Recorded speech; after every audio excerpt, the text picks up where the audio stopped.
Welcome back and thanks for staying with us. Yesterday opened a major national conversation. President Bola Ahmed Tinubu reported directive to withdraw police personnel from VIPs across the country.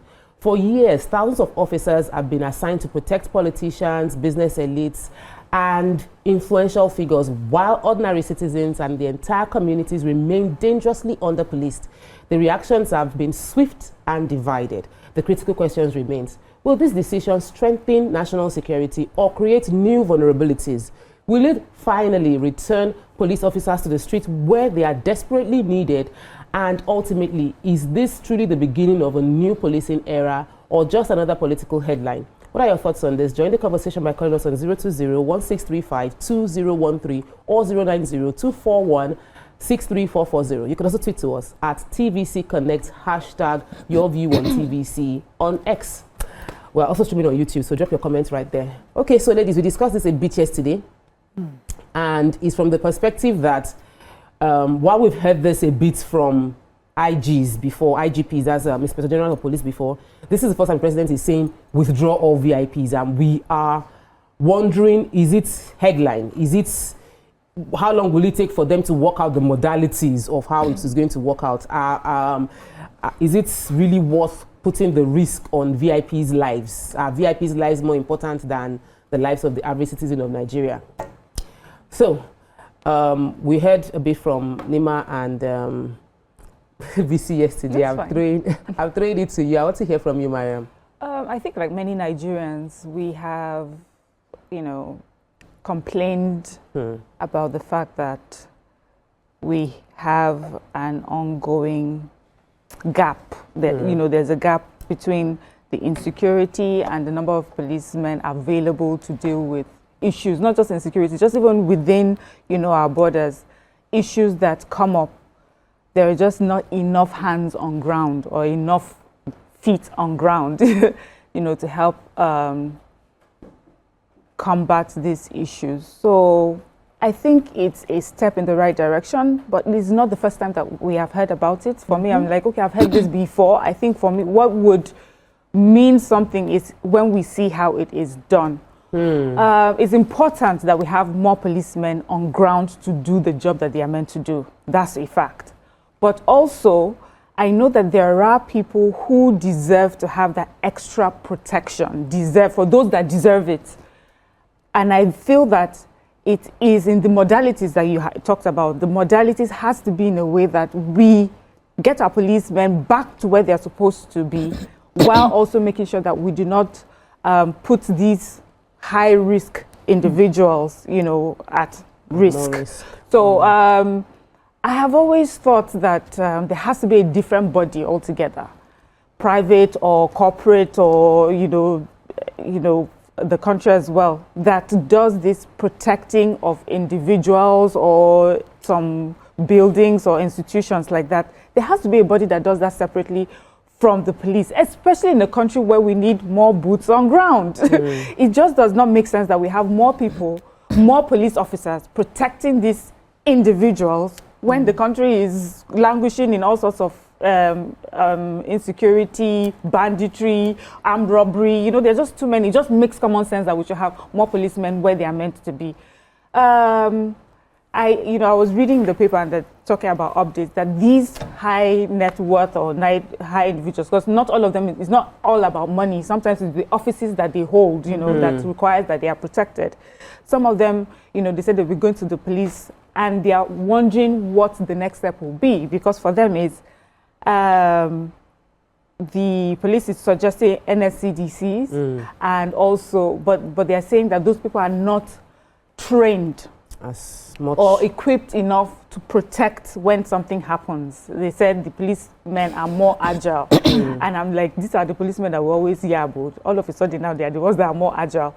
But they also said that it's like asking Boy Scouts to protect, such individuals. So it means do not create a situation where these individuals will be targeted by these insurgents or these bandits in such a way that it will still cause a problem for our, for our country, if we feel that if those particular people are allowed to be targeted, but our country needs to be protected. No, a lot of people will like, oh, these individuals, are they more special than the rest of Nigeria? So now, for me, let me clarify. I'm not talking about people that have money and are able to get friends who make sure that they get police officers. I'm not talking about that. I just know that there are some people, because of the position that they have in the country, because of some of the institutions that they're heading in this country, so they get that sort of protection. And the reason they are getting that protection is because they are in a country that is going through security issues. So the common thing, the best thing to do is to make sure that the country is safe enough for everyone to be able to go about their duties. But to do that now, since we have now gotten to that point where we're moving police officers where they are meant to be, there has to be a process in doing that so that we do not create another issue where all of a sudden we find these people are targeted for no reason. The reason I'm saying this, it reminds me of the story of very sad story of the late NAFDAC DG. Dora Koyede. Her husband, how he was targeted and killed. Do you understand? So there are some people here. So I'm talking of people, you know, there are some people that require some sort of protection. If they take the husband, they make the wife more vulnerable to what they want. Yes. There are some positions not even political positions, some civil service positions that are very, very important. That if they take them out or take their... So it's not, I'm not talking of politicians because they're doing their politics. I'm talking of things that are just institutions that are very important to our well-being as a country. So those are the people that I'm saying that, you know, to make sure that they still have their protection, or we have to find a different way to do it and make sure our police are doing what they are meant to do. Nim, I was thinking about, based on the headline in the papers today, that there will still be a timeline for the implementation, and Nigerians were quick to carry the story of, oh, this is Supreme Court judgment, local governments are not getting their funds. Okay. We're waiting for how long while they're working out the modalities of how they will get their funds. Could it not be a similar case where we have police with protection will be drawn for all VIPs, and they were like, okay, 1 year after, we're still waiting for when the withdrawal will take place because they haven't worked out the modalities. How long do you think it might take to work out the modalities of the implementation of this? And do you what urgency do you feel we should use to implement this? This is so urgent.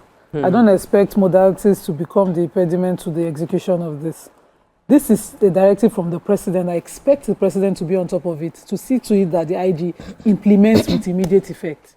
Failure to do so, which means that we do not withdraw them, we find anybody within the police still protecting a VVIP or VIP, then the IG will be made to account for it, because this is not just the IG's directive. Usually when the IG makes this directive, he makes the exceptions.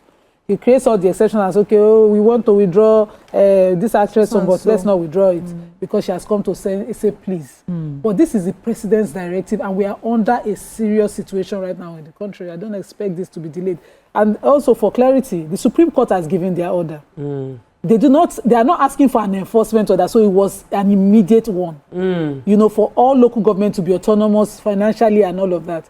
But it takes the government now and the local governments to say no modalities. So we draw from source, pay from source. But governments and some of these local governments, like Oyo, for instance, Oyo still amazes me.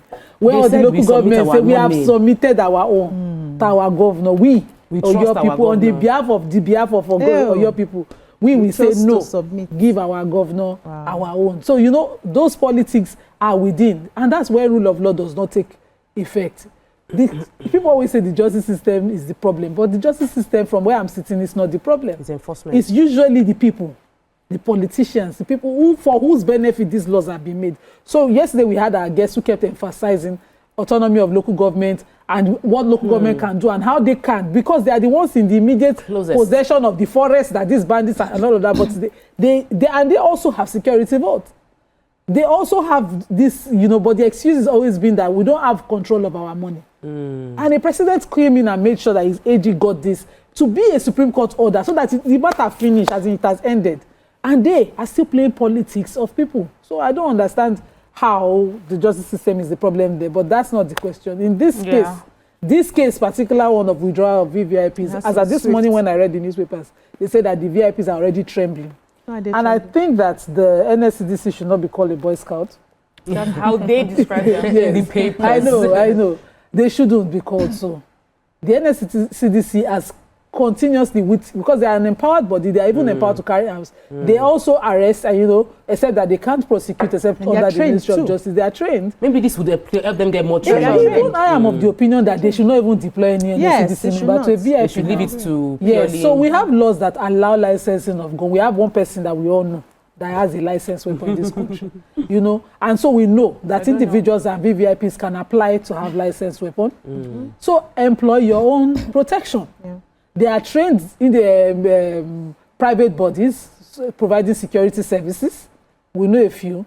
And our bodyguards are allowed. If they apply. Our private bodyguards allowed. Yes, if you establish such a body, you can apply to have your trainees, licensed to carry arms, and they can be attached to anybody. What they might not be allowed to do, because except attack, they can be allowed to protect you, and protection can be wide. So, but do not deploy manpower we don't have. Okay, to so any individual. BC, the president also mentioned recruitment of 30,000 new police officers to be trained, withdrawal of the VIPs, the security escorts, and as part of the greater move to ensure more security for Nigerians. Do you feel like, okay, we're in the right direction, or you still feel there's a whole lot more that can be done from the president's perspective to speed up the feeling of security for Nigerians? We're always in the right direction when it comes to spoken words. So we're very swift to, give all the orders. But then when it comes to implementation,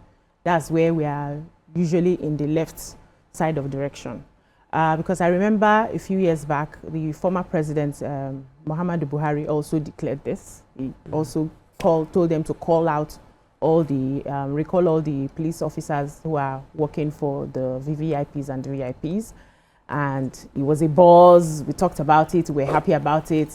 After a while, it died down. So for this current president to be calling, giving this order again, that means it was not adhered to in the first place. So we're very good. The right direction is very fast. We just mention it. But when it comes to now following through, that's when all the sentiments now start coming.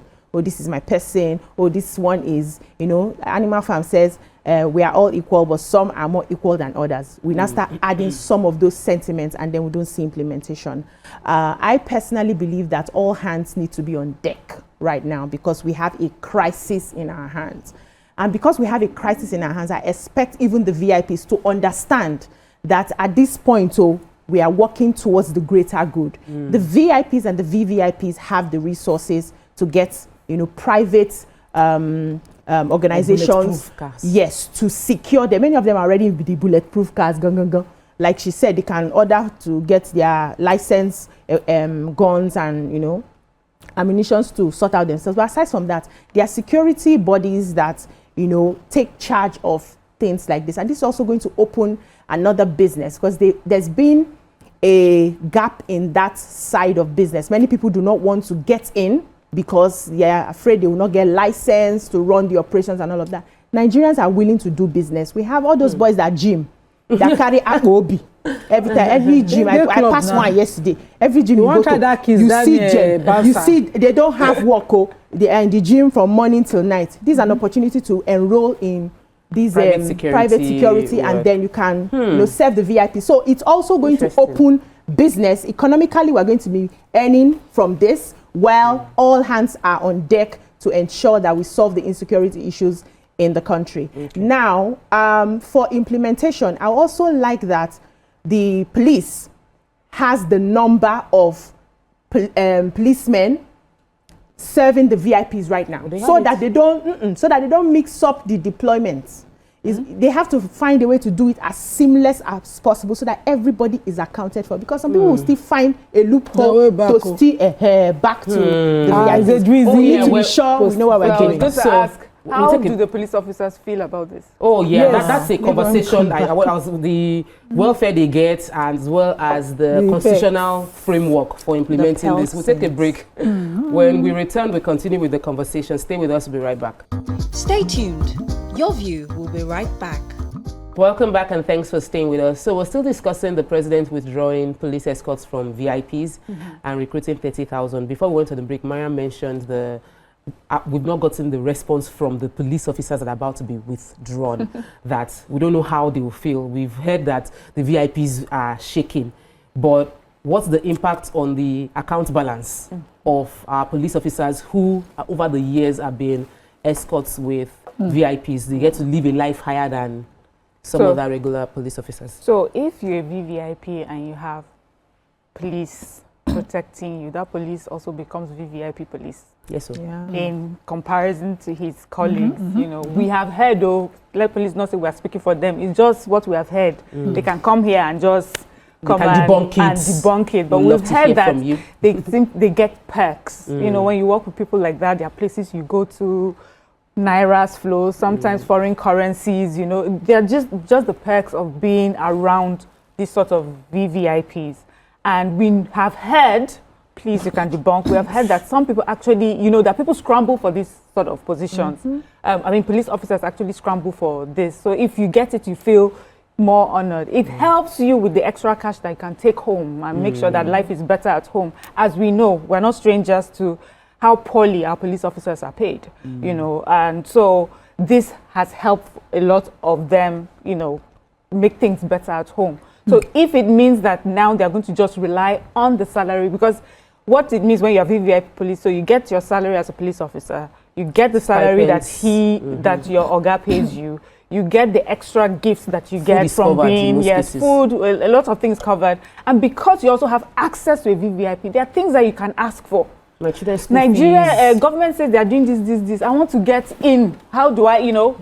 Scholarships are happening, blah, blah, blah. My child has been, you know. So those are the things that have helped a lot of them want to do this. So I really would like to see how they feel about going back to status quo, getting only that salary. But also, this also a message to the government that we need to do better when it comes to the welfare of our police officers, our military. We have had these conversations many times, and that's one of the things that kills morale. The fact that they are not paid well. Welfare is a problem. The police barracks, we have looked at that, you know, we have had these stories many times where they stay, the barracks where their families are meant to stay. Even training school. Yes, training schools, how they are kitted up, you know. So this means that when we decide to move all of them back, we have to make sure that we are providing for them as well, that there shouldn't be any reason that they feel regret, you know, for this new policy. You're taking one for the team. Let me take Shola, who has called into the show. Good morning, welcome to the show. One for the team. Good morning, ladies. Good morning. Yeah, I love your program. Thank you. I'm a first-time caller. Welcome to the show. Nema, I greet you. Good morning, sir. Miriam, Tope, but the other lady, her name is so, I don't know how to pronounce the name. But God bless all of you. Amen. You see, this topic you are talking about is a very good topic. And I want us to take it from this point. You see, the President of the Federal Republic of Nigeria, President Bola Ahmed Tinubu, is not a man that used to joke, especially when it comes to a serious matter like this. I am assuring you, we can talk of the past announcement concerning this and not being implemented. But I'm telling you, this one is going to be implemented. It will be implemented, and it's a very good development for our nation. It's a very good development for our nation. We have been expecting it for a very long time. And I want to tell the VIP, there are a lot of means that have not been exploited concerning the VIP. Let them open up, untap those means, and let them be using it. We have been seeing it all around foreign countries.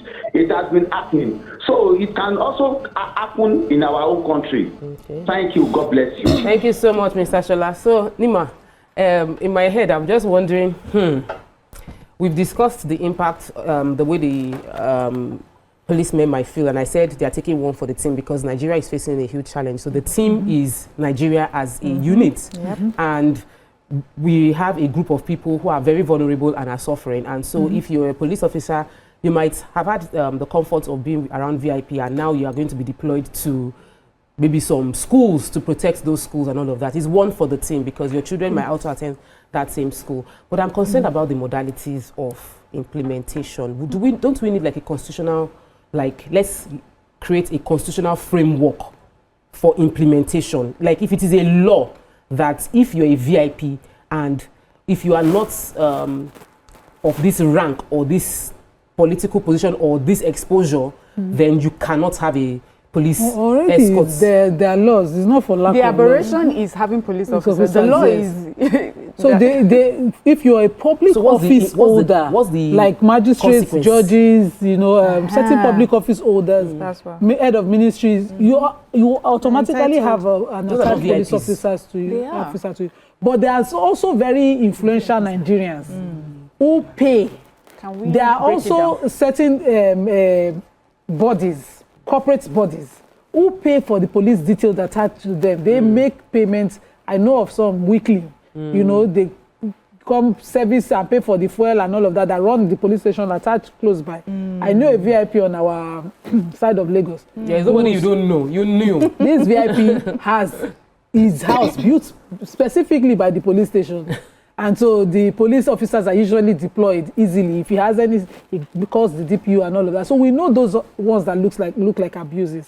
We also know that this will be relieving our police officers. So what I would advise government does is what we do. Is it hazard allowance we paid doctors during COVID? I'm trying to find hazard allowance. So a special allowance to encourage the deployment to schools. Because now we need that. Instead of having VIPs use our police officers for death recovery, carry bag, whole umbrella, land, video, grabbing, plenty everywhere. No. For their private businesses. We need to. This one we know off mic, we loud bike. Those are yes. Common. So but that's how we landed here. That's how we did not have enough manpower. Because if you pay me where to carry bag, I'm gonna carry this bag with joy. With joy. I carry the umbrella. Even a military officer, sometimes they deploy them to traffic response. Yeah. Wow. And they do it like military men. Yes. Yeah. They know. Because we have our head they correct. When we see soldiers, even I am always happy when a military man is in front of me. One day they saved my life. They came from the back and cleared the traffic in front of me, just in front of me. Those of us on those of us that are from the north and middle belt that will tell you how important it is sometimes to see the military on ground. Let me take this call. Welcome to the show. Hello. Hello. Good morning. Good morning. Good morning. You are live. Yes. Yes, I'm live. Okay. I want to just make a contribution to the issue of this police withdrawal from VIP. It's interesting anyway, and I just pray that this time around it will work out. But with mind, you should have it in mind that it is difficult to really push the police to do what they are not supposed to do what they are supposed to do. Because there's this clamoring that police are not well paid. And like one of you said there that the police believe they scramble for this type of deployment. There's nothing about it. It is the truth that if you go to their posting room, you see the way they are scrambling for this posting to attach to this VIP. You'll be surprised. You will not believe that these are Nigerian police. And secondly, police to me, because I have been there, I've seen it, police are well-paid workers in this country. People will not believe it. Really? That an average police person in the station, when you come there, they will collect money for you to buy his file to incident your case. That's what the issue is. Not well paid. That's why it's not well paid, and so we cannot even. Not only that, They go on the road, they harass you on the road, collect money from you. Okay, that's not official. Because they are not well paid. And they are shouting that they are not well paid. They are enemy to the fact that if really go to their barracks, police is not ready to help himself. Go to the military barracks, they declare special days for environmental sanitation in the barracks. Okay. Because the policeman, the uniform you give to him by the government, he will use it on death until that uniform gets wear out. Before they go, They have to buy their own uniform. To arrest one guy, then collect money to go buy one Africa from the market. Eddie, Two, thank you. they are Still often, you listening. need to go to the police station and visit them. Okay. They are so indisciplined that a private will come in because of the money they share together. They fraternize with the young ones, with the non-commissioned officer. They don't have respect for them. So when the issue of VIP in need of protection comes, so I'll give you rifle. You go there every month you get 500,000. They are happy with it. They leave their job. You go to police station, they say, we don't have men. The few times we have here, they have been sent to patrol. It's all lies, all fallacy. All fallacy. They have enough police. If they want to do their job, they do their job. Even the DSS are even helping them. Those deployed as a CID before, they are now converted to regular police. DSS are taking their job from them. So, to me, thank you so much, Eddie. This is a very, you just expressed very strong personal opinion based on his observation of what he thinks is the reality of the police officers. And you cannot judge a few that collect bribe, maybe not a few, but let's say a few that collect bribe or money from Nigerian citizens as a salary payment. The general consensus is there's room for improvement in payment of many civil service of all many of our agencies. So let's be in one voice because we need them. The schools need them. Our security, we need them. So we shouldn't talk down on any security. So can I say something, please? I haven't spoken. I like the fact that we're trying to differentiate the VIPs, which is very important. Yes, Miriam had alluded to that. The people who hold particular positions, because of the nature of their position, would require a form of, protection. But the original VIPs, I think this would largely focus on, maybe those wealthy people. Yes, I want to take this phone call. Let me take Tony, who has called in from Abuja, then I'll come back to you. Welcome to the show. Good morning, Tony.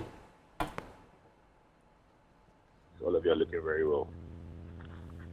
You are live. So the first thing I want to say is that I feel like people are too sympathetic to police. Like, what do you mean by how are they going to feel if they withdraw them from VIP? There's nobody who police apply to. They all apply to police. And the day they were applying, they didn't apply to go and be somebody's bodyguard.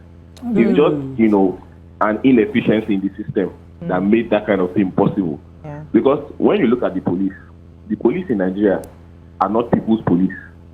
It's like colonial police that was used to preserve the government. And then now that after independence, it's like that police was now converted from preserving colonial government to preserving elite. Yep. So they're not people police. So all these ones that you're pitying them, I don't understand. Okay. We should still pity now, them. It's not it comes pitying. to another question. Let's say you withdraw all these policemen to go and start doing police work. Then I also see that some governors are talking about state police and all those things. First of all, our security architecture is severely underfunded for the type of work that they need to do. So the question now is, when you withdraw them, what next? Are you deploying them to the fields? Yeah, Will they be hiding in the police station? And like a previous caller said, that they are well paid because their ITR is very high. Right? True. But then again, there's nobody in Nigeria that is well paid. Everybody is underpaid. So you either do the job or you go home. Not that you'll be pitying them that they will do them from VIP because somebody is paying their children's school fees. Then again, when all those VIP are breaking the law, because they are paying the police with them, the police aids them to break the law. Did you see PDP office Secretariat. where police was slapping people. Is that his work? And police from different factions. So this person's police is slapping people from this person's side. This person's police is slapping people from this person. Who does that? So people should stop picking them. That's all. That's what's paining me. Yeah, it's not, quickly to Tony, just sorry, BC. Quickly to Tony, it's not pitying. The truth is, when we make new policies, we need to investigate everything. You know, that we have that happens, and when you take that away, you're going to create a situation. And if you do not put that into consideration when executing that new policy, you will create a new problem. So it is just highlighting that area, not pitying them. All right. Yeah, so I was saying that, you know, we have to distinguish the two types of VIPs. And I believe that the VIPs that they are largely going to be, you know, withdrawing protection from the elites, like the caller rightly said, and also the very rich people who have, you know, found a way to use government police to protect themselves. They are going to be withdrawing. And they were able to do that because of the loophole in the system. So if you have a system where the police itself feel a sense of, they feel like they belong. When I have conversations with some police people, they feel like the government has actually abandoned them. And because they are not like ASU that will come out and shout, or the medical practitioners that will come out, they are not allowed to come out and hold strike and protest because of the nature of, you know, their work. It's something that they whisper underneath. It's something that they complain about. When you go to the police station to, maybe you have a case there, you will hear the complaints of what the government is not doing, how they are not able to secure their children in good schools, even public schools, and all of that. So we need to largely focus on the welfare of the police. The president has given an order that they should recruit 30,000 people, Abi, to join the police. Where are the 30,000 coming from?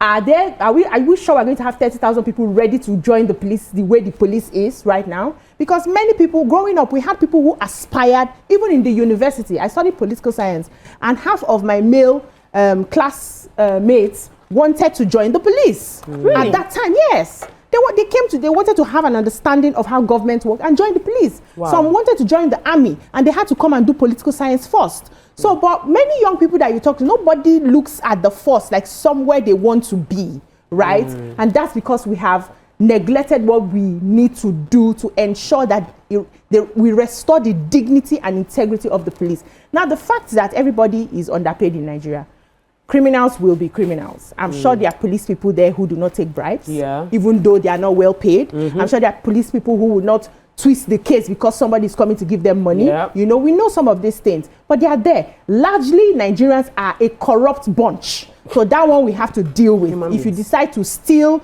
because you are not well paid, you are not stealing because you are not well paid. You are stealing because you feel you don't have any other choice to do better for yourself. So the welfare of the police needs to be taken care of, and the VIPs, please let go of these people. Let them go back and do the work that they have, you know, they were recruited to do for the good of the society. Of the country. So we'll take a break. When we come back, we'll talk about the question that Tony raised, the abuse of the institution, the slapping and slapping of individuals based on who is paying you the highest. Stay with us, we'll be right back. Stay tuned. Your View will be right back. Welcome back, and thanks for staying with us. We're still discussing the police and the recruitment and withdrawal of VIPs. I know you want to say something. Yes, I was, you know, earlier when BC was saying that, do we really even have many people wanting to join the police? I think that there are, but for the reason why they want to join the police is now the issue. I think there are some people who are educated who want to join them, but maybe that's just a small percentage of those who want to join. But we also have a largely poor country, high number of unemployed youths. So definitely, I know that we'll have the numbers. But the sad thing about that kind of recruitment is that they may not be the right kind of fit, you know, to join the police. So what we would require, of course, is that the police would go through their usual rigorous employment process, which is not only do you check their results properly, that means they went to school, they read, they can understand when they are talking to people and things like that. then you evaluate them, psychologically. You then send them for the training to the training schools. So that means that our training schools are well equipped. The buildings are, a conducive place for these police officers to go and train. And then we need to make sure that we are constantly training them. Of course, they cannot come in fully ready to be police officers, but that we hope that while they are in training, that they get all that is needed to make them the best police officers for our country. But do we have Nigerians who are willing to join the police? Yes, we do. Just for the reason of maybe, I don't have a job, let me get in. So we can change that mindset when we do things properly. So everything here just points to the fact that we need the government to invest into the police, invest into the force. Let them be, the welfare needs to be better. The military have their complaints as well, but since we're talking about the police, it has to be better. We want Nigerians to be proud of their police officers and want police officers to be proud of their job, and it takes much more than just putting them in uniform and asking them to stand on the road. It's really not easy to be proud of. It's not an easy thing when you encounter a few of them on the streets, especially on the streets. It's really not easy. But and because we're talking about somebody saying we are pitying them, it's respect the uniform they are wearing. I have to tell everybody around me, because when they say some things, even you will be tempted to disrespect, but you now remind yourself, I'm not a disrespectful person, and the person is wearing a uniform. But there's room for a lot of improvement within the force. We were talking about, you mentioned Abba Moro's case yesterday. The caller also mentioned what happened at the PDP. No, something Abba, not Abba. Sorry. It's not Abba It's not Abba Moro, Moro, sorry, it's a different person. The senator that Adamawa senator, that go and buy toy. That go and buy toy. Adult toy. So you mentioned that yesterday, and the caller mentioned the incident at the PDP secretariat where the security details of two different VIPs, political office holders and general politicians, were seen to be taking a position outside what the uniform should take. So here's the thing. If you are a police officer, you're wearing a uniform, who's your loyalty to? Are you loyal to Nigeria? Are you loyal to the Constitution?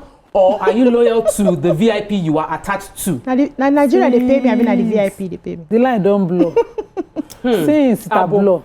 Since Abo. So apologies, not Abba Moro. He's no longer a senator. No, he isn't. Yeah. So since that line has blood, because who pays the piper dictates the tune, my sister. So imagine that I'm a VIP, police officer is attached to me, I will now scream, say, are you watching this? That one will just enter. They want to show defender of the universe. Will defend me. That, madam, I will die for you. And you know that psychophancy is a culture here. We tell you, madam, after you now, you after God now you. Let me pause you and take Tony's contribution. Welcome to the show, Tony. Yes. Hello, Tony. Welcome to the show. Yes, good morning, the ladies of the room. Good morning. From Miriam's village. Can't hear him. From Jos Plateau State. Oh, sorry, the audio isn't so good. But she's calling from Miriam's State. Yes. So call again. Call back. So because of the line is blocked. Wetin belle worry and wetin belle go shop kind of thing. That line has been blocked. Usually, police officers detailed to VIPs are just to ensure that the VIPs are not attacked. I think the only public officer that I know can order their police officers to make an arrest are magistrates. And lawmakers. No, not lawmakers, magistrates and judges. So if, for instance, in front of a magistrate, a crime is happening or a contempt of court, you can order that arrest. And police officers can also, at the scene of a crime, make an arrest. But if it's a VIP, you just stand aside. Why the VIP is doing like a weekend's drama in Abuja to the military officer. Because we use them you need a warrant. We need use them to arrest tailors that have not sewn our clothes. That's what VIPs do now. Let me take this call. Collect that man is owing me money. This is why there's disrespect to the uniform. So this policy being implemented would do a lot of good clean up for the police. Yeah. Welcome to the show, Ade. Good morning. Are you there? Hello? Yes, welcome to the show.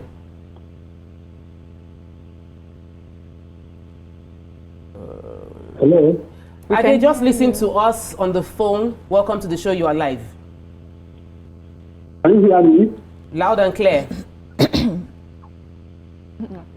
Can you hear me? We can hear you. We can hear you. Okay, good morning to you, ladies. My contribution to this topic is a bit different. The reason why people require the police protection is because of the security situation of our country. That is the main reason why they require police protection. You understand? If the security is okay, nobody will need police. And those people that they are protecting now, if you observe, you see they are in their locality, they are blending in for some people. So they help people and they give people money and other palliatives like that. So they need protection. So I don't agree that they should do everything totally. They can reduce it. You understand? So they can reduce it and employ more police officers, like maybe 500,000 police officers. That will help. It's because of the security. Why is it that we don't use it in UK or any other place in Europe? Go to Night Bridge. You see people walking up and down with $1 million wristwatch in their hand. No protection, no nothing. You know, go to Harrods where they sell all these things, luxury things. People walk freely, you know, but because of the security, let's improve our security. People require it at all. But when your life is not safe, anybody can molest you, simply because you are looking good. So you need police protection. So I don't agree that they should withdraw it. They should reduce it because they are local. They are helping their people in their locality. So Thank you so much. Thank you so much for that perspective. It's the first person that seems to take that position. Yes. No, can we put things in perspective? No. Funding was an issue. One of the things why government is voting against state police is also funding. Because the state governors are not exactly committing to paying the state police. Funding is an issue. Treatment of police officers are an issue. So we are not saying that go and get 500, but we can create jobs, which is what we offered here. By licensing private security bodies to to train and create security for protection for VIPs. Yeah, let me even add the reason why this whole thing also became such a big deal, where we have more police officers, is that there's a payment that is made to. That's a way also that the police generates revenue. So they make money from that. And let me just read this message because it applies to it. So he says a new body sounds reasonable. So he's responding to me when I said instead of having a police, maybe create a whole new agency that provides that, and says that, but that's not how it's done. Imagine the cost of creating a new agency from scratch. Let them monetize it. I mean, private people who have police protection pay heavily for it. Yes, money, that's past directives. Anyway, he's just saying monetize it. So even when I mentioned that body, it has to be done in a way that is monetized to bring money to the government and of course to those who will be providing the services. All right, so final words. We need more private security agencies. There's a business for them right now, and we have young people who are willing to do the work. We have people who are willing to invest in that. The government should look into it. Every police officer that has been recruited to serve Nigerians should focus on serving Nigerians. If you want extra, you have to pay extra to get it. All right, that's all we can take on this segment. Obviously, we're not done with the conversation. As the implementation of this policy takes place, we will discuss it again. Stay with us, we'll be right back. Stay tuned. Your View will be right back.